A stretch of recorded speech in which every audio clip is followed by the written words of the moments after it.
Hey everyone, welcome back to Victory Education Lounge. I'm your host, Maurice, and today we're diving into an essential topic in the fight against malaria: Indoor Residual Spraying, or IRS. This is part 19 of our ongoing malaria series, and today we're discussing how IRS can prevent malaria at the community level. But before we jump in, don't forget to hit that like button, subscribe to the channel if you haven't already, and leave a comment below. I'd love to hear your thoughts or personal experiences with IRS, or any other prevention strategies you've used. Your input helps us create even better content. So, let's set the stage. What is indoor residual spraying? IRS is a method where insecticides are sprayed on the walls and ceilings inside homes. The goal is to eliminate mosquitoes that come in contact with these surfaces. This technique has been a game changer in malaria prevention, and for good reason. It's been around for decades, and it's made a significant impact on reducing the global malaria burden. Now you might be wondering, how does IRS work? Well, it's pretty straightforward. Mosquitoes that carry the malaria parasite often rest on indoor surfaces after feasting on human blood. When they land on walls treated with insecticide, they absorb the chemical and perish before they can transmit the malaria parasite to another person. In essence, we're turning homes into mosquito death traps. But here's the key point. IRS isn't a solo act, it's a community-level strategy. This means that for it to be truly effective, a large proportion of homes in a community need to participate in the spraying. The more homes that are treated, the greater the reduction in mosquito populations, and the greater the overall protection for the community. So, you see, indoor residual spraying is an important tool in our fight against malaria, but it's not a silver bullet. It requires community engagement, and it works best when used in combination with other strategies. Alright, let's talk about indoor residual spraying. The idea behind IRS is simple but effective. Imagine you're a mosquito, flying around in the night searching for your next meal. You find a human, have your fill, and then seek a spot to rest and digest. Often that spot is an indoor surface, like a wall or ceiling. Now, if that surface has been treated with an insecticide through indoor residual spraying, your mosquito days are numbered. As you rest, you absorb the insecticide, and before long, it's lights out. You're out of the game, unable to transmit the malaria parasite to another person. But here's the thing. If you're a mosquito and you can't find a sprayed surface to rest on, you can keep flying, keep biting, and keep spreading the disease. That's why IRS isn't just about one home or one building. It's a community-level strategy that requires a collective effort. For IRS to be truly effective, a large proportion of homes in a community need to participate in the spraying. It's not about creating a few safe spaces, it's about turning the entire community into a danger zone for mosquitoes.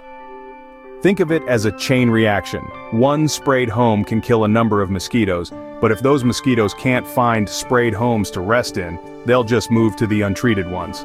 On the other hand, if most homes are sprayed, the mosquitoes have fewer places to hide. They're more likely to come into contact with the insecticide and therefore more likely to die before they can spread malaria. So the key to IRS is coverage. The more homes that are treated, the greater the reduction in mosquito populations. And with fewer mosquitoes, there's less malaria transmission. It's a domino effect, where every treated home contributes to the larger goal of protecting the entire community from malaria. That's the power of indoor residual spraying. And that's why it's such an important tool in our fight against this deadly disease. The more homes that are treated, the greater the reduction in mosquito populations, and the greater the overall protection for the community. To give you a better sense of how IRS can make a difference, let's look at some real-world examples. First off, we have South Africa in the early 2000s. After reintroducing DDT-based IRS, malaria cases in certain regions dropped by a staggering 80%. This marked a significant triumph in the fight against malaria in southern Africa. Next, let's consider Zambia between 2007 and 2010. Here, IRS was introduced alongside other prevention strategies. The result? Malaria prevalence among children under 5 dropped from 22% to 15%. This multi-year effort combined IRS with bed nets and improved diagnostic and treatment services. Rwanda, in 2007, is another example worth mentioning. In just 1 year, they saw a 63% reduction in malaria cases after rolling out a large-scale IRS campaign. This massive decline is a testament to the potential impact of IRS when implemented correctly. Moving on to Ethiopia between 2005 and 2010. The country's aggressive IRS campaigns led to a 60% reduction in malaria-related deaths in areas where spraying occurred. Lastly, let's look at Madagascar between 2010 and 2015.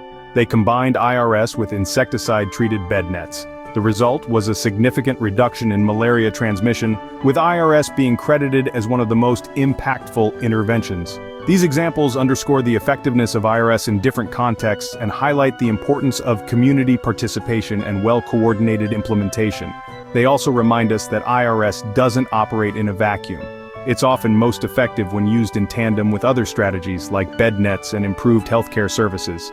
Moreover, these success stories speak to the adaptability of IRS. It's been effectively deployed in a range of settings, from the rural villages of Ethiopia to the bustling cities of South Africa. This versatility is part of what makes IRS such a powerful tool in the global fight against malaria. These examples demonstrate the potential impact of IRS when implemented correctly. Now, like any prevention strategy, IRS has its pros and cons. Let's dig into these to better understand why IRS might be the right choice for some communities, and perhaps not the best fit for others. First, let's talk about the pros. One of the biggest advantages of IRS is its effectiveness. When a large proportion of homes in a community are treated, IRS can significantly reduce mosquito populations and consequently malaria transmission. This is a big win in areas where malaria is prevalent. Next, let's talk about longevity. The insecticides used for IRS are designed to remain effective for several months. This offers sustained protection against malaria for the community without the need for constant reapplication.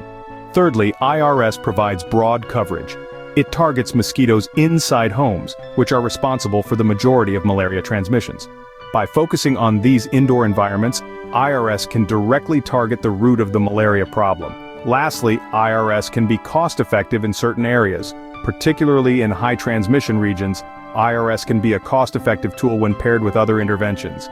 It's all about strategic deployment and using IRS as one part of a comprehensive malaria prevention strategy.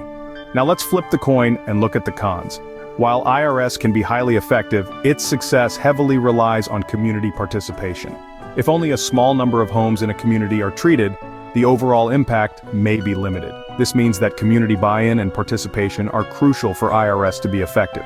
In addition, while the insecticides used in IRS are designed to be long-lasting, they eventually wear off and need to be reapplied periodically.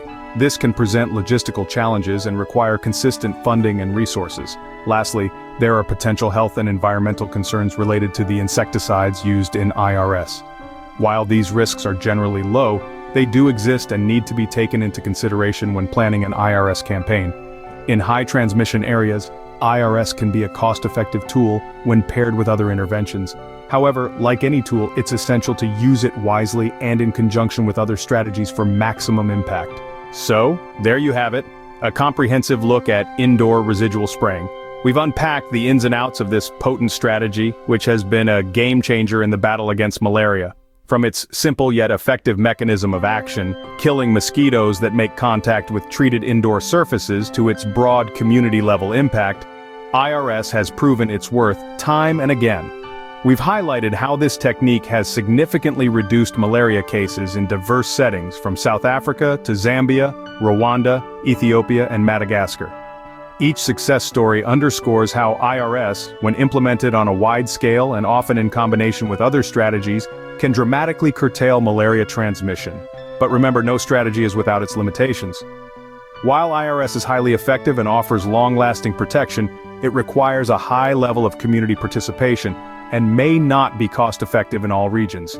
This underlines the need for a multifaceted approach in malaria prevention, where IRS is one of several tools in our arsenal. This conversation doesn't end here. We encourage you to delve deeper, ask questions, and share your experiences or thoughts on IRS. Perhaps you live in a region where IRS has been implemented, or maybe you've been a part of an IRS campaign. Your insights and stories can enrich this discussion, shedding light on the real-world implications of these strategies. As we continue to explore different facets of malaria control in our upcoming videos, let's keep this dialogue going. Remember, each comment, each shared experience contributes to a broader understanding and potentially more effective strategies in our collective fight against malaria. Before we wrap up, I want to emphasize that while we've covered a lot of ground today, there's still so much to learn about malaria. This video is just another step on our journey to understand and combat this disease. In the coming weeks, we'll continue to dive deeper into each aspect of malaria, from its life cycle to the latest research in vaccine development. If you're passionate about making a difference, I invite you to support the fight against malaria by visiting United to Beat Malaria. You'll find the link in the description below. Together we can help save lives and create a healthier world. Every contribution, no matter how small, brings us one step closer to a world free from malaria. Remember to like, subscribe, and share your thoughts in the comments. Together, we can unveil the truths about malaria and join the battle to end this global menace. Disclaimer: the information provided in this video is for educational and entertainment purposes only. Any health-related decisions should be discussed with a licensed physician.